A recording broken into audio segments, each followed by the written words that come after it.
as a 16-year-old bagger. I was like, I need a job, and I loved festival. I loved shopping there with my family.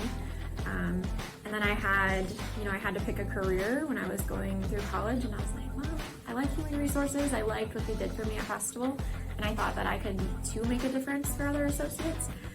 So here I am 13 years later. Festival helped me through college with our tuition reimbursement program.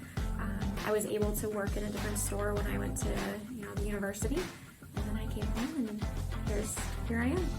So it's definitely like, as soon as you walk into a festival, I don't know if it's just me or everybody feels this, you just feel like you're home. You feel like this is a safe space. You can be your true self when you walk through the doors, regardless of the position that you're in.